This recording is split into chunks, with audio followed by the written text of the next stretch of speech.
നെയ്യാറ്റിൻകരയിൽ ചികിത്സാ പിഴവിനെ തുടർന്ന് യുവതി മരിച്ച സംഭവത്തിൽ മൃതദേഹവുമായി ജനറൽ ആശുപത്രിക്ക് മുന്നിൽ പ്രതിഷേധിക്കുന്നു. ബിജെപി കോൺഗ്രസ് പ്രവർത്തകർ സംയുക്തമായാണ് ആശുപത്രിക്ക് മുന്നിൽ പ്രതിഷേധിക്കുന്നത്. കാട്ടാക്കട നെയ്യാറ്റിൻകര റോഡ് പൂർണ്ണമായും നിരോധിച്ചു. ഉത്തരവാദിയായ ഡോക്ടറെ സസ്പെൻഡ് ചെയ്യുക, കുടുംബത്തിന് നഷ്ടപരിഹാര തുക ഉറപ്പുവരുത്തുക തുടങ്ങിയ ആവശ്യങ്ങൾ ഉന്നയിച്ചാണ് പ്രതിഷേധം.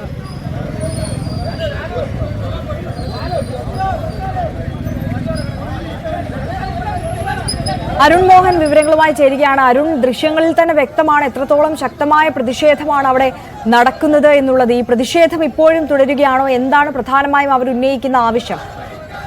ആര്യ നേരത്തെ സൂചിപ്പിച്ചതുപോലെ ആശുപത്രിയുടെ മുന്നിലായിരുന്നു ഈ മരിച്ച കൃഷ്ണ തങ്കപ്പന്റെ മൃതദേഹവുമായി ഉപരോധം നടത്തിയിരുന്നത് മണിക്കൂറുകൾക്ക് മുമ്പ്.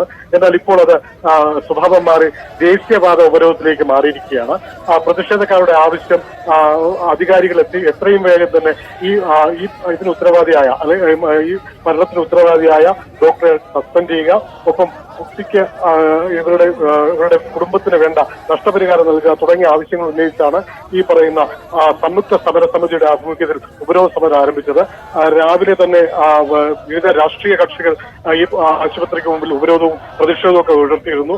വൈകിട്ട് 7 മണിയോടുകൂടിയായിരുന്നു മൃതദേഹവും വഹിച്ചുകൊണ്ടുള്ള ആംബുലൻസ് ഈ ആശുപത്രിയുടെ മുന്നിലെത്തിയത്. തുടർന്ന് പ്രതിഷേധത്തിലേക്ക് എത്തിയത്. പ്രതിഷേധത്തെ തുടർന്ന് ഒരു പരിഹാരം കാണാത്തതിന്റെ അടിസ്ഥാനത്തിലാണ് ഇപ്പോൾ ദേശീയപാതയിലേക്ക് ഉപരോധം മാറ്റിയിരിക്കുന്നത്. ആര്യ, അരുൺ മോഹനാണ് വിവരങ്ങൾ നൽകിക്കൊണ്ടിരിക്കുന്നത്. നെയ്യാറ്റിൻകരയിലാണ് ചികിത്സാ പിഴവ് മൂലം യുവതി മരിച്ച സാഹചര്യത്തിൽ വലിയ പ്രതിഷേധം നടക്കുന്നത്. ഇപ്പോൾ ദേശീയപാത ഉപരോധിക്കുന്ന സാഹചര്യത്തിലേക്ക് കടന്നിരിക്കുകയാണ്. ഈയൊരു അരുൺ മോഹൻ തുടരുന്നുണ്ട്. അരുൺ, ഈ ആവശ്യങ്ങൾ പരിഗണിക്കുന്നത് വരെ പ്രതിഷേധവും തുടരാനാണോ തീരുമാനം?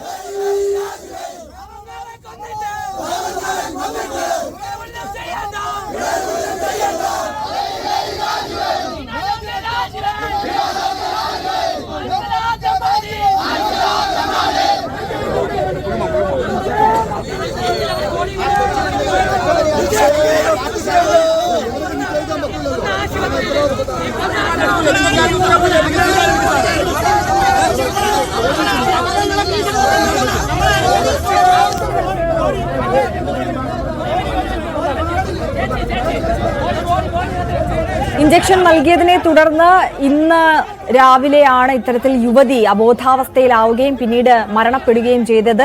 നെയ്യാറ്റിൻകര താലൂക്ക് ആശുപത്രിയിലാണ് സംഭവം നടന്നത്. ഈ സംഭവത്തിന്റെ പശ്ചാത്തലത്തിൽ ചികിത്സാ പിഴവ് ആരോപിച്ചുകൊണ്ടാണ് ഇത്തരത്തിൽ വലിയ പ്രതിഷേധം നടക്കുന്നത്.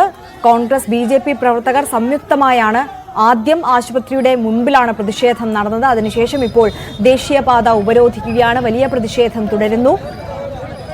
അരുൺ മോഹനാണ് വിവരങ്ങൾ നൽകിയത്.